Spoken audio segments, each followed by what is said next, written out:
Most people drift through life. They don't track their time. They copy what doesn't work or what has worked in the past. And they wonder why nothing changes, why their life is still the same way it was a year ago. But if you just do a few things right over the next 6 to 12 months, you will leapfrog everybody that you know. This isn't motivation. This is a blueprint. I will literally tell you what to do. Alright, so at first, I think it's very important to know where you're at, because before you go and fix, I guess, the problems that you have to make sure you know where you're at with them. So this is things like tracking your screen time, which your iPhone does automatically. Put that to use. Tracking your habits, your wasted hours, we have a lot of it. And figure out what exactly are your strengths. Not what social media says it's cool and hype and like crypto and NFTs and stuff. No, like what skills of yours are actually your strengths because you did them without you even having to think. And if you can identify 1 to 2 skills that actually pay, those can be improved very fast. Most people don't suck because they start off like dumb or stupid. They suck because they never stopped. And that applies to me as well. Literally since I was like 9, I did content. I barely even made money from it in the beginning. I just did it because it was fun. But because of that, I'm still making content to this day. And it's worked out really well for me.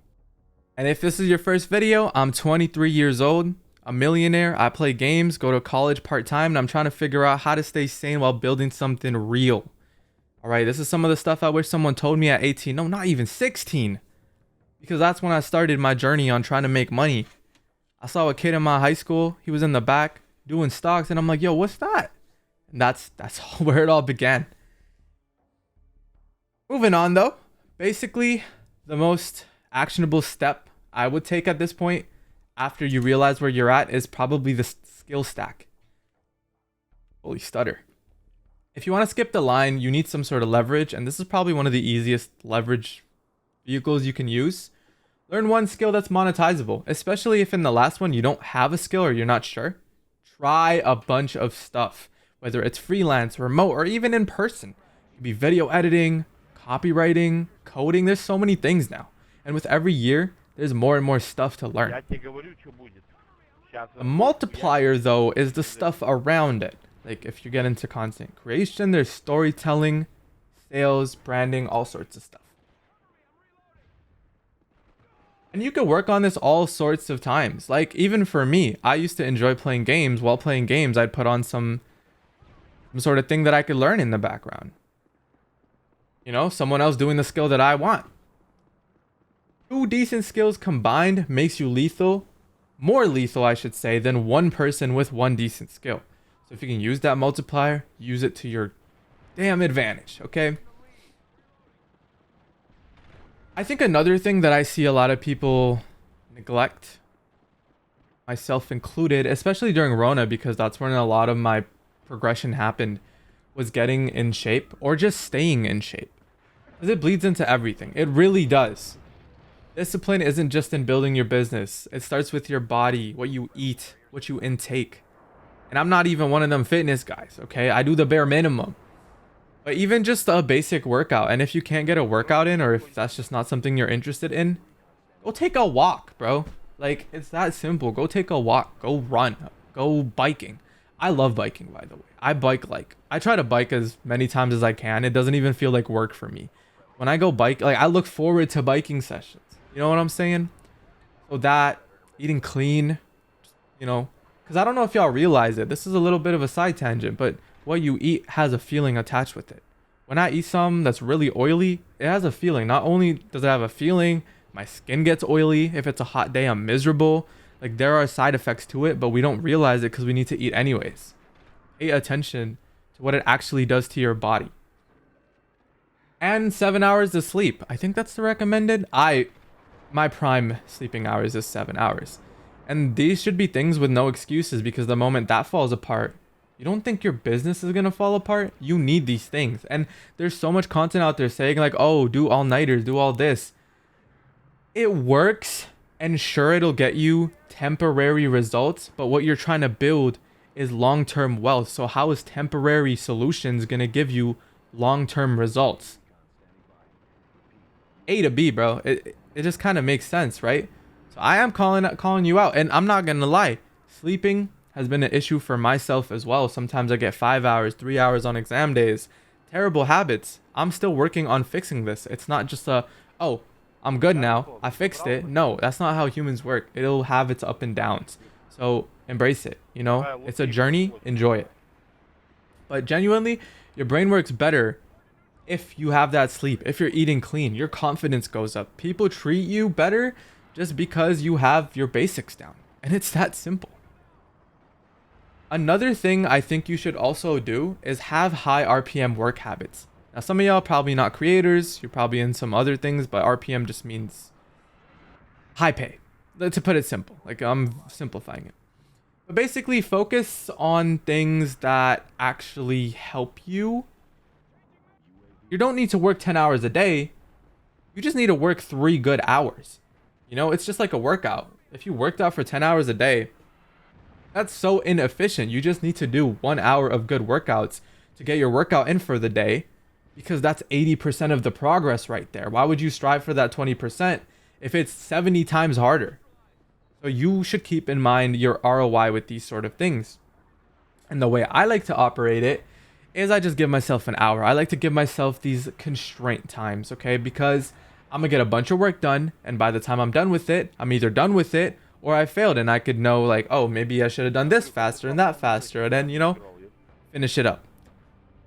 Hard work does work, but building smart structures, I think, is a good multiplier of it. That's kind of how I like see it in my brain.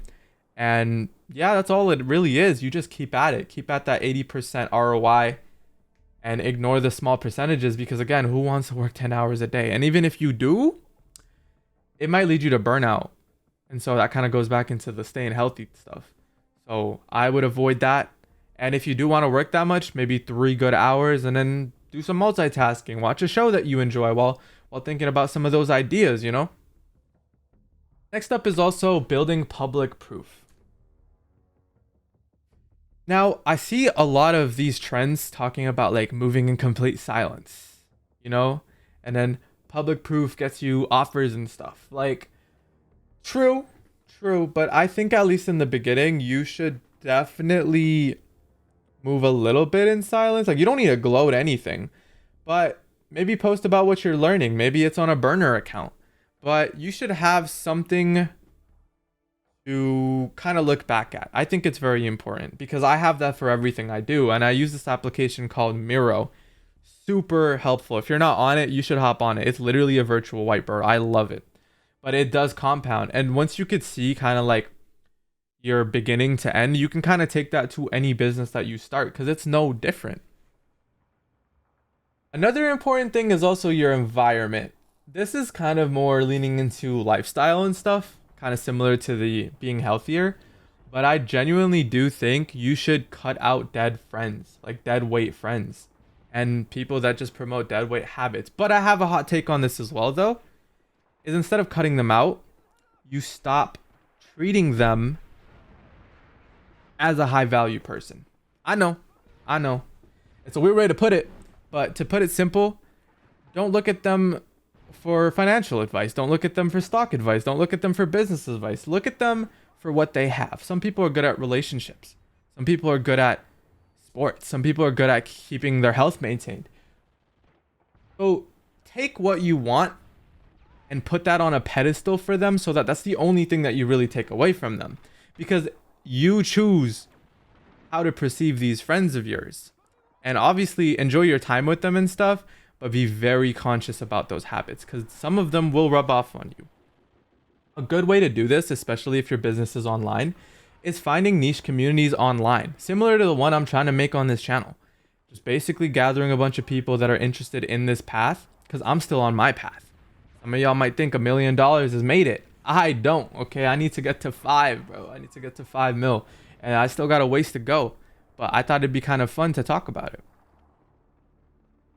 I think another way to do this is to replace passive scrolling. I'm talking to you, TikTok fiends, while active building. And this is very important. I think cutting out those distractions is important, but maybe give yourself an hour of scrolling. I like to do it before bed. You know, simple time. I do it every night.